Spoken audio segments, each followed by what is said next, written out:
isa sa mga problem sa atong generation karon, kanang religious spirit, no? Kanang Sunday Christian. Gina-break na to ang modern Pharisee nga spirit. Okay?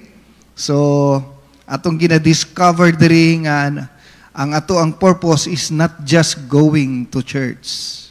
I hope after nining a subject, daghan sa tuwa mahimong part, no? Sa plano sa Ginoo sa atong life. Okay? Proverbs chapter 19, verse 21, ang pulong sa Ginoo nagaingon, many are the plans in a person's heart, but it's the Lord's purpose that prevails. Okay? No matter how unsa imong plano, mag-engineer ka, mag-doktor ka, mag-businessman ka, o mahimo kang sikat, ginaalaw sa Ginoo ang freedom of choice. Manaingon, many are the plans in a person's heart, but it's the Lord's purpose that prevails. Okay? Si Pastor Frank, daghang plan. Matud pa siyang testimony, daghan siyang attempt abroad, pero later niya na-realize ang purpose. Wa siya gadahom nga makatindog sa diri sa pulpit, no? Not sayang, wala gyud siyang dream. Okay? Si Pastor June, kauban po nato karon, wa gyud gani siyang imagination nga mahimo siyang missionary. So, tanan sa tuwa mga higala is di na to makontrol if maabot na gyud ang right time. Matud pa, kairos, when the time has come. Nga during sa preparation sa Ginoo, part sa process sa Ginoo, nagi siya preparation. That is why, no, nga kinahanglan part ta sa general calling.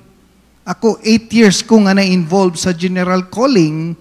After 8 years, pagka 9 years, ayan ako na-discover akong specific calling. So the requirements, para makita nimo ang imong specific calling, dapat involved ta sa general calling. Ang general calling, ang tanan gitawag sa Ginoo nga mag-evangelize, ang tanan gitawag sa Ginoo nga mag-function sa church, okay? Tanang giftings part ta sa general calling. Okay?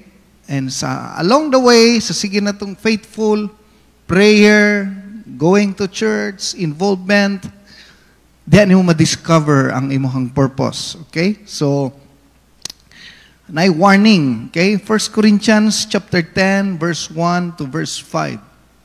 Warning, kaning warning is na direct connection sa tuang mga Christian. Ingon diri sa verse 1, no? Chapter 10, verse 1, for I do not want you to be ignorant. Okay, which daghan yung ignorant pagyapon until now. Anyway, there are times kinahanglan po ta i-remind. So I don't want you to be ignorant of the fact, brothers and sisters, that our ancestors were all under the cloud, that they all passed through the sea. They were all baptized. So nanagid sa church. Okay? Mao man ni ang pinakaunang congregation nga nagdala si Pastor Moses. Tanan sila gibaptize. Katong natunga ang Red Sea. Into Moses, into the cloud, in the sea. Verse 3, they all ate the same spiritual food. Grabe ang miracle sa Ginoo sa pag-provide manna. And Word of God nga kanunay dito na create ang law sa Ginoo. They drank the same spiritual drink, for they drank from the spiritual rock. Accompanied them, and the rock was Christ. Nevertheless, sabi no, God was not pleased with most of them. Mo ni ang highlight sa verse. Verse 5. Nevertheless, God was not pleased with most of them. So pwede di ay nga naka sa church, nabaptize ka, naminaw ka sa Word of God, 10 years na ka sa church, in fact, bisan pag 30 years na ka sa church, if you are not functioning your purpose, 30 years is nothing to God. Okay?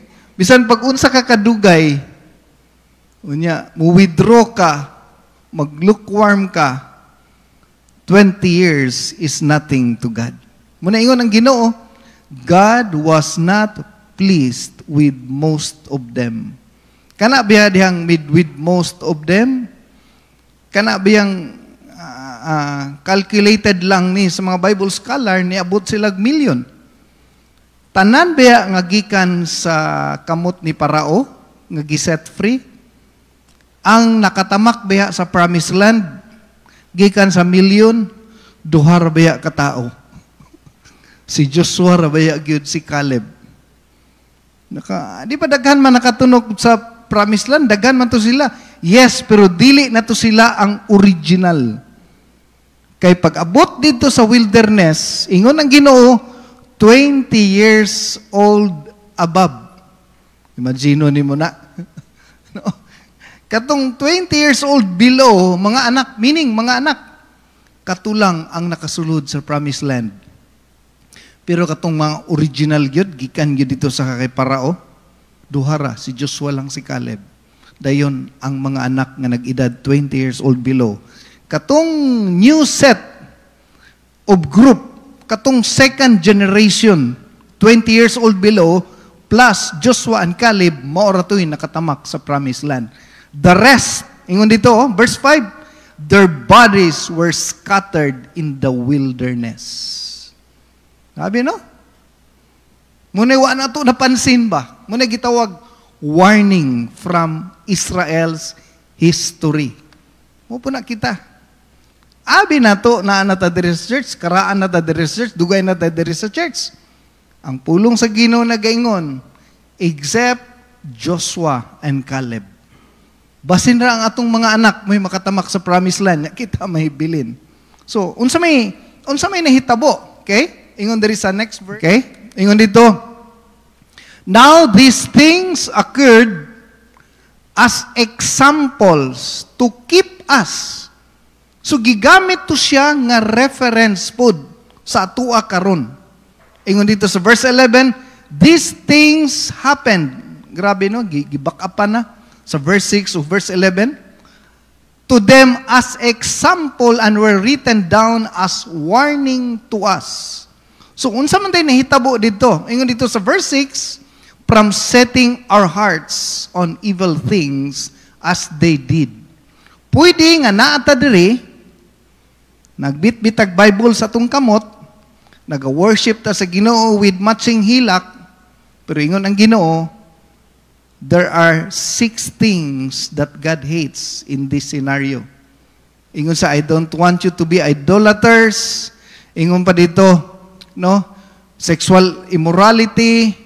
Dayon, naa pa dito, they tempt or they test God, and some of them killed by snakes. Na verse 10, kani, kumo ni, they grumbled as some of them did, they were killed by the destroying angels. Gipakita diri ang mga attitude, what disqualifies them. Pwede po din na kita ma-disqualify. Okay? Pwede ta manghigala nga dili makamit sa requirements. Bantayanan jud kaining ato ang pagkakristohanon. Okay? So, gigamit ni siya nga reference nga sa to ang Christian life, not just going to church. Okay? Kay naa tay mga warning. So, karon atong lantawon para ang atong life ma-serve, dili ta mahimong religious. Atong lantawon unsa gyud ang ato ang purpose. Atong i-define ang ato ang purpose. Okay? Atong isgutan ning the power of purpose. Okay? Kay kung dili, basin mapareha ta atong mga Israelites. Na ata diri, naglingkod ta, nabaptize ta, nakadungog ta sa Word of God. Ang definition sa purpose is the reason for which something is done or created or for which something exists. No? So, ang purpose means unsay reason. Unsay purpose. Pangit man pug kayo nga ang isda dili ibutang nimo sa kalsada, di niya ma-serve ang iyang purpose, no? Nag-say, anything ang gidesign, no? Kung ang tao nag-design og pambot or speedboat, iyan ang gidesign para makatabuk siya sa pika sapa. Mo na iyang purpose. Isod po, butangan niya gligid ang bangka, no? Katawanan siguro kayo, guyod-guyuron sa kalsada. Marawag, paghimog kariton, kaya ang kariton mo na para sa kalsada. Kung atong kariton palanguyon sa tubig, wa niya na-serve iyang purpose. So, dapat ma-define na to unsa ang purpose nganong naata sa kalibutan, unsay reason nganong naata diri. Kay kung ma-define na to ang purpose, makita na to iyang function, then diha na to ma-appreciate. Diya na to ma-appreciate nga mauday na yan nung gibutang na siya diha. Okay? So, una, nga makita na to unsay purpose ginato diri sa kalibutan is living a life to please God. Okay? Mutong ingon ganina sa 1 Corinthians chapter 10, most of them, God is not well pleased. Mauday to nganong ang mga Israelites gikan sa Egypt hangtod sa promised land, duharay nakasulod, kay wala na please ang Ginoo sa ilaha. Okay? So, kumbaga, gikuha sa Ginoo ang 20 years old below, kay wala sila na apiktuhan. Sila ang mga bagong tubo. Sa tuapod, maupod na. We have to live a life to please God. Ingon dito sa 2 Corinthians chapter 5 verse 9, so we make it our goal to please Him. Goal pa ba nato ni nga ma-please nato ang Ginoo? Kung mingon kag, pastor, nagplano ba ako dito na ko motrabaho sa Japan, dito na ko motrabaho sa Amerika, walay problema kundili kung naa ka dito, part pa ba sa imong plan? Part pa ba sa imong goal nga ma-please ang Ginoo? Pastor, gusto ko mag-open og bagong branch. Gusto ko magdugang og isa pa ka tindahan, isa pa ka outlet. Kung karon pa lang gani, isa pa lang imong tindahan, di na nimo ma-please ang Ginoo. Basin, no? Steward ba aning life? Basin, di na nimo ma-please ang Ginoo. Mo nagingon nga, make it your goal. Kay kung mawala ni siya nga goal sa imong life, hinahinay biya na, kanang word biya nga apostasy, meaning ang apostasy, mawala ta sa Ginoo ba? Ma-withdraw. Kanang apostasy is total withdrawal. Nya pinaka-effective baya nga tool nga ginagamit sa yawa karon no? Kay kanang diversion. Di mo mapansin. Hinay-hinay na wala. Ako ginapansin ining social media. Wa lang kakabantay, hinay-hinay na wala ang imuhang kanang pagka-in love sa Ginoo. Kung imong lantawon ang prayer, bisan gani sa kanang nagpray, ako na-observe po na ako sa akong self, di na kayo taas imong prayer, kay usay mas madistracta sa social media. So, muna yung pinaka-dangerous diri, hinay-hinay na wala. Muna ang question diri, naapabatay goal to please God? Unsay reason? Ingon diri, sa verse 10, for we must all appear before the judgment seat of Christ. Pasingbay lang ba yan ni ang life? Temporary ra ba yan ni ang life? Maunang hinay-hinay nagkatigulang, gidesign sa Ginoo nga matigulang gyud mo abanti gyud ang edad kay kabalo gyud ang Ginoo nga ang tao di gyud gusto mo bihas kalibutan. Gidesign na gyud sa Ginoo to warn you ang imong panit, ang imong kusog. Pag hinahina na nawala, to remind you that you only have a few hours, years, time to live. Reminder lang na. Okay? To remind you nga one day soon, we must all appear before the judgment seat of Christ. Mga tubang ta sa Ginoo. Muna, importante jud kayo nga part gyud sa tuang program nga ang Sunday di gina nato himuong tinglaba. Ang Sunday di gina nato himuo na ang ting suroy sa mall o usahay isuroy pa nato atong iro. Pero dili na ta makahatag og goal kanang goal mangigala nga malipay baka ang Ginoo sa tuwa ani. Okay? Na-appreciate nako ang mga nag-upgrade, no? Dagantang mga Christian nga nag-upgrade. Kaysa una, Sunday lang sila sa buntag mga 10. Sa mga nag-upgrade, God bless you, no? Naanay Sunday night, na nagabalik og Wednesday night. Kay nga naman, part na siya sa ato ang purpose to please God. Kung ma-please na to atong amo, 8 hours a day, 6 days a week, plus overtime pa. Bisag unsa kakapoy sa lawas, mo duty kita. Nganong di na to na mahimo sa Ginoo. So manay ingon diri, we must all appear before the judgment seat of Christ, so that each of us may receive what is due us for the things done while the body, whether good or bad. Mga tubang kita tanan sa Ginoo. Wa gyud maka-escape ani. Di ni madag barangay ni. Colossians chapter 3 verse 23, whatever you do, do it heartily as to the Lord and not unto men. Usahay buhaton nato mangigala nga malipay ang atong boss, malipay atong asawa, atong bana, but sometimes wala na tay goal to please God. That's the very purpose. That is why nganong naa mo diri Sunday. And abi ninyo kaning mag-attend mog adult Sunday school buntag sayo, murag information lang. Naay daghang nahitabo nga wa nimo nakita unsa kalipay sa Ginoo. Imagine 8:30 ta magsugod, wa ko kani mata og 8:30, ni matago kag alas 6. Ligo ka, nangandam ka, ilisan pa nimo imong anak, imo banggi tanan ka na lansa pa ka, ning biyahe pa ka, aya ka niabot diri 8:30. Do you think ordinaryo lang na sa Ginoo? Uy, dili na ordinaryo sa Ginoo. Samot next Sunday, mas musayo pagyud mo. Okay? So, we are called to please God. That's the very purpose. That's the whole essence. I-please ang Ginoo. Not just acknowledging nga naay Ginoo, dili nakay bag-ong relasyon sa Ginoo, kundi matud pa, make it your goal. Okay?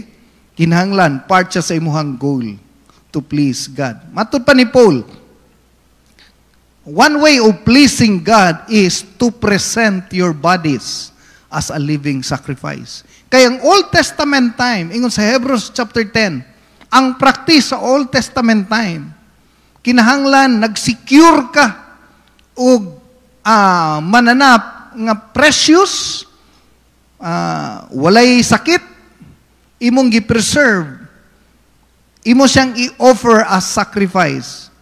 Patay na siya, siyempre. No? Kani ato living. Kita living ta.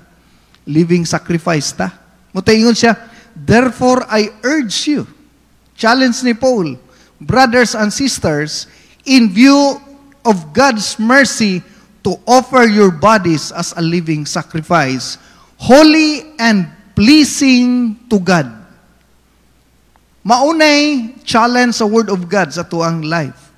Holy and pleasing to God.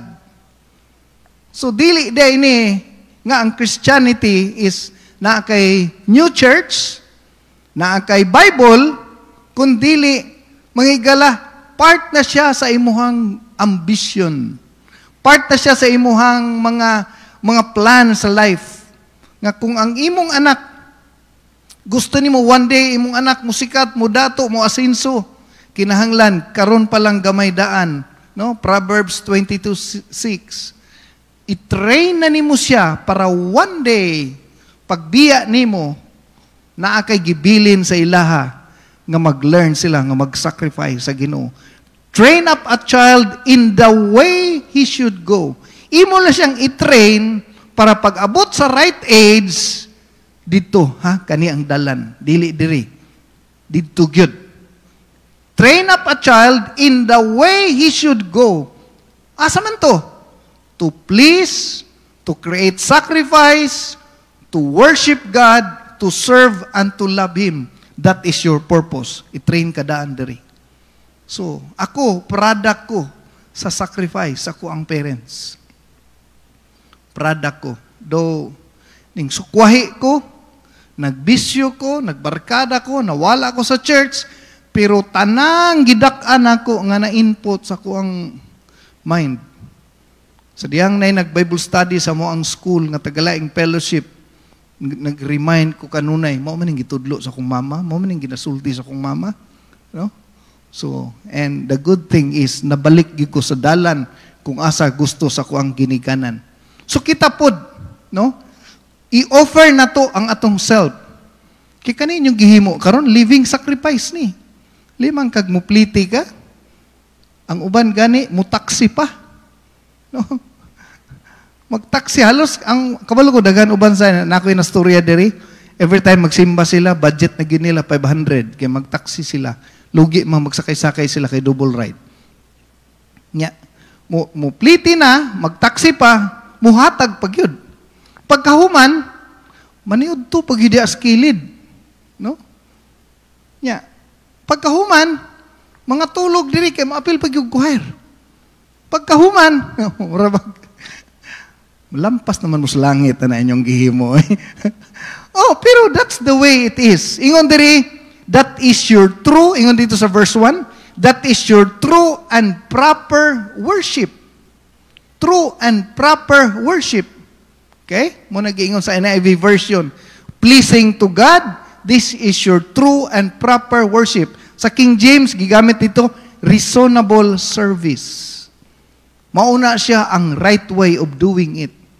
Muna, nga gi-advisean ta ni Paul sa verse 2, ayaw gyud og follow sa pattern sa majority. Ayaw follow sa pattern sa kalibutan. Kinahanglan ma-made up ang atong mind. Ma-made up gyud ang atong mind. Ma-transform gyud ta. Kay ingon dito, no? Then you will be able to test and approve. Kanang word diha nga you will be able to test and approve. That is along the way of knowing the will of God sa atoang life by information. Sa sige natong paminaw sa word of God. Ingon dito, kabalo na ta mo approve what is the will of God, pleasing and perfect will. Di ba karon kabalo na ta? Unsay maayo, si dili maayo, naning kamot na ta. Dayon sa following verse, ingon ito sa verse 6, since gi-offer namin inyong life as a living sacrifice, mo na to ingon si Paul, verse 6, we have different gifts. Uy. Kay nag-offer man mo, nag-serve man mo sa Ginoo, gusto niya i-remind na gibutang gift ang Ginoo sa inyo. Ha? Okay? Ingon dito, according to the grace given to each of us. Natay gitawag nga grace. Kanang gift nga tong gi-enjoy, gitawag na siya common grace.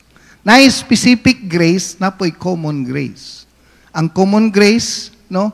Ang tanan mag-prophesy, ang tanan mag-serve, ang tanan mag-teach, ang tanan mag-encourage, pero naagay mga tao nga na specific calling to prophesy, to serve, to teach. Okay? Ingon din no? For if your gift is prophecy, then you're prophesying, then prophecy according with your faith. Dayon, if it is serving, then serve. If it is teaching, then teach. Then if it is encouraged, then encourage. If it is giving, then give it generously. If it is to lead, to manage, then ingon dito is do it diligently. Kung magpakitag mercy, then do it cheerfully. Na ipipila kabok guidelines gipakita si Paul when we start to offer our life as a living sacrifice. Ingon siya, dapat involved mo, dapat part mo. Kay naigihatag ang Ginoo sa inyo ha, naigibutang ang Ginoo sa tuwa.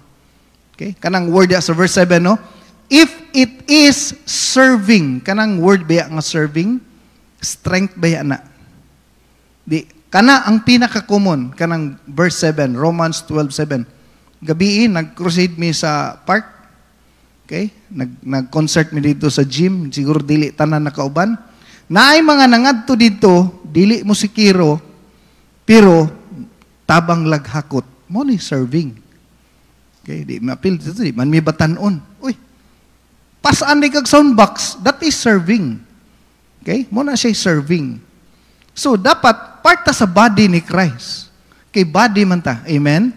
As I said, ang body, na'y kamot, na'y tiil, na'y ilong, pero naay part sa body nga wa ka function. Okay? Kaspa, nasa body, pero wa ka function. Pero I hope, no, dili ta mga kaspa diri. No? Ingon diri mga higala, no, teaching. Ang uban, maka-teach. Sa mga bata, natay gitawag ka ng Sunday school, children's church. Ang uban, maka-encourage, mo maning visitation, follow-up. Ang uban, bisag manawag lang, mangumusta lang, ma-encourage na sila, malipay na sila. Di siguro ka mapansin diri sa church, wa ka na mo nakita, pero sa atong gisgutan, pleasing to God. Buhata para sa Ginoo. Nakoy nailhan ng mga tao nga di na to mapansin, di sila ilado diri. Pero when I talk to them, ingon sila, among kauban sa trabaho, pastor, akong gishiran, hihilak gid siya. O imagine mo na, pleasing to God. Do it for God. Okay? So, mo na nga ang life atong i-desire. Kay lisod man kaayo nga na kay milyon, na kay gwapong balay, na kay gwapong sakyanan, na kay gwapong nga posisyon, unya pagkahuman. Imong mga anak na sa abroad, hayahay kay ka, gadawat na lang ka, pensyonado ka. Pero di nimo ma-feel that you function your purpose. Di pa na nimo ma-appreciate karon, but one day, marabag, ang mga yuhayg sapatos, di nimo na ma-appreciate, pero pag magisi mo sapatos, makunaw na kag asa gito dapit, no? Di pa nimo ma-appreciate nga importante da ito siya. Okay? So, ang uban is giving, no? Ang uban sa tuwa diri faithful sa pag-support financially, dayon leading, mag-lead ta, mag-Bible study leader o uban pang mga pagdumalaan sa church, and showing mercy. Kanang showing mercy, tunol-tunol lang pud ginagmay good. Okay? So, another thing, Ecclesiastes chapter 12, verse 13 to 14, we are called to please God and we are called to live for God's glory. Mao ni siya ang ultimate purpose. All for God's glory. Ang tanan para sa kahimayaan sa Dios. Because we are called to worship God, our Creator. Ingon sa Ecclesiastes chapter 12, verse 13 to 14, let us hear the conclusion of the whole matter. Fear God and keep His commandments. For this is man's all. For God will bring every work into judgment, including every secret thing. No? Kanang mga sekreto nato diha. Kung wala tay kanang gitawag nato fear of the Lord. Kung wala tay fear of the Lord, di ginato ma-please ang Ginoo. Kay ang fear of the Lord, mahimo nimo na even sa imong private life. Bisan ang sukli, manubra, imong iuli, kay nga naman, na kay fear of the Lord. Kanang fear of the Lord, kanang word ya nga fear, reverential fear. Dili na siya fear nga nahadlok ka. Kanang fear in respect to God. Ingon dito, fear God and keep His commandments. Mao ni ang ato ang role. Nga the more ta maminaw sa Word of God, the more instruction from God's Word atong madungog, ang ato ang fear of God naga-develop. Then when we develop everything sa imong personal o private life, then mahimo tang honest because we know one day we will be judged accordingly. No? Kanang ang uban sa tuwa diri hangtod karon mamakak paghihapon. Ang tao nga dili na bakakon, kung makabakak siya, mingon siya siyang kagalingon, hala ka sorry Lord na makak jud ko Lord. Ug di siya katulog. So meaning, ang iyang pagkabakak, wala, dili na to niya lifestyle. Okay? Dili na to niya habit. Dili na siya intentional. No? Sa best illustration na to diya, baboy ug iring. Kay ang baboy, bisag limpyuhan, mangitag lapok. Pero ang iring, pag imong hugawan, mupilit man tinod ang hugaw, pero iyag yung tilapan. Marabag, Uy Lord, sorry, nakabakak yun ko. No? Nakabakak yun ko. kay na-develop ang fear of the Lord. So, ang purpose gyud sa tao sa life is to bring the glory, ibalik tanan sa Ginoo. Glory. Okay? Ang himaya is for the Lord. Kung dili ta na makita nga ultimate purpose, dili ta na makita manghigala, di nimo ma-define ang imong purpose, dan tanan imong himuon, bisan pag ikaw ang pinakadato nga tao sa kalibutan. No, si Paul Getty, dato kayo nga tao, pinakaunang dato sa kalibutan, namatay sila nga empty. Namatay sila nga nag-suicide. Sila Michael Jackson, kaya nga naman, wa nila nakuha ang ultimate purpose. Siguro unsa may nahitabo sa imong life karon, basin broken ka, na bilong ka sa broken family, or naka-experience kag broken marriage, and dayon naka-experience ka og brokenness sa business, nya naabot ka sa church, pag-abot nimo sa church, hunaw na ka mag-suicide na lang unta ka, pero pag-abot nimo diri, hinay-hinay nimo nakita manghigala nga ang ultimate purpose nimo is to bring God all the glory. So karon naa na ka diri, broken imong life, broken ang imong family, imong kinabuhi, walay direksyon. Just keep on going, glorifying God. Diya nimo makita ang all things work together. Ang imuhang setback, himuon sa Ginoong setup. Di pa na nimo ma-realize ron. Okay? But as you follow the will of God, no, imong gihimo ang ultimate purpose to glorify God. Gusto nimo nga ang tanan mahimaya ang Ginoo sa imong life. Ma-realize nimo hinay-hinay nga ma-tune in. Katong mga pieces, matud ba, ang mga buak nga mga pieces, katurag gyapon ang gamiton sa Ginoo, pero ang Ginoo mo assemble adto. No? Mo nag-ingon ang pulong sa Ginoo, God is close to the broken heart. In fact, katong brokenness nato manghigala bring us closer to God, no? Muntoy magpaduol sa tuwa sa Ginoo. So katong mga setbacks nimo nga mga nahitabo, mga failures sa imong life, mutoy ingon nga i-set up sa Ginoo. I-convert niya into setup. Muna ingon sa Romans 8:28, to those that love God, all things work together, meaning i-set up sa Ginoo, to those that love God. So, hangtod nga dili nimo i-serve ang imong ultimate purpose. Hinay-hinay, Lord, bahala na ka. Para ni sa imo, akong anak ning layas, akong bana nangitaglain, bahala na ka. Just do it to glorify God. Kung maigo nimo ang ultimate purpose, katong tanan, even ang imong pain, makes you stronger. No? Pag abot sa calamity, mato ka dito sa Leyte, sa Tacloban, mo bagyo mo hangin, ikaw makuratan ka, may sa anad na may ana, no? Muna, mga gagmayng problema sa imong kirabi, anad na may ana, kabalo na ko ana. Dayon, matingala na lang ka. Naay mga broken nga family, igo lang kag muagbay sa ilaha, usulti lang kag few words, makomfort sila. Dayon, makita nimo nga you serve your function, your purpose. Ikaw day na una para ka maka-comfort sa uban. No? Ikaw day makita nimo nga kinsa may mo comfort nila. Gikan man ka diha, kinsa may gamiton para diha, ikaw ra man gyud. So makita nimo dito, to those that love God. So we are created to glorify God. Okay? Dayon si Martin Luther, matud pa ni Martin Luther, siya may nag-una aning Coram Deo. Matod pa ni Martin Luther, what is the most important thing that God wants for me? Righteousness. Mo gini ang pinaka main goal or chief goal sa Christianity. Seek ye first the kingdom of God and His righteousness. Because there is no substitute to righteousness.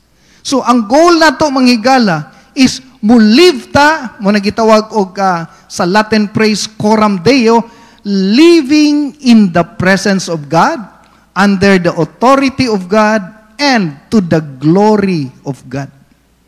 Okay? Mo na ang iyang quotes nga gigamit, kay kung ang Christian manginabuhi daw nga Coram Deo, You are living in the presence of God. So once you are in the presence of God, broken ang imong life, wala kay direksyon kaniadto, imong kinabuhi, wa ka kabalo asa, pero as long as you are doing it to please the Lord, kung ang imong gihimo is to please the Lord, okay? Muna gitawag niya og coram Deo. Coram Deo means bisan mangihi ka, bisan naa ka sa lugar nga ikaw ra isa, bisan naa ka sa imong gabi nga pagkatulog nimo mag-cellphone ka, dili ka pwede mutan-aw sa mga lugar nga mahugaw kay nga naman kabalo ka, you are in the presence of God. Okay? So ang desire sa Ginoo is righteousness para sa tua. Okay? Dayon sa Matthew, patay isa ka verse last. Isa ka verse. Yan. Matthew 7:15 to 20. Ingon ang pulong sa Ginoo, watch out for false prophets. They come to you in sheep's clothing, but inwardly they are perilous wolves. Ingon dito sa verse 16, by their fruit you will recognize them, not by their gifts, by their fruits. Kabalo mo nang gisultin ako ni karon. Kay daghang kayron sa social media nga mga gitawag na to demonstration of power, though we believe on it, no? But sometimes grabe kayo ang gitawag nato nga confusion. Okay? Pero ang ingon sa Ginoo, not by their gifts but by their fruit you will recognize them. Dapat day mangigala sa tuang life ang righteousness. Number 1 gid siya nga goal sa tuang kinabuhi, no? Ayo kita maibog sa ilahang mga demonstration of power kundili ang imong life nga ma-change, imong life makakitag purpose is the best thing nga imong ma-achieve. Okay? The greatest achievements in life, number 1, your sins are forgiven. Okay? Number 2, your life is rearranged. Number 3, you are going to heaven. Okay? So palakpakan na ito. Buhay nga Diyos.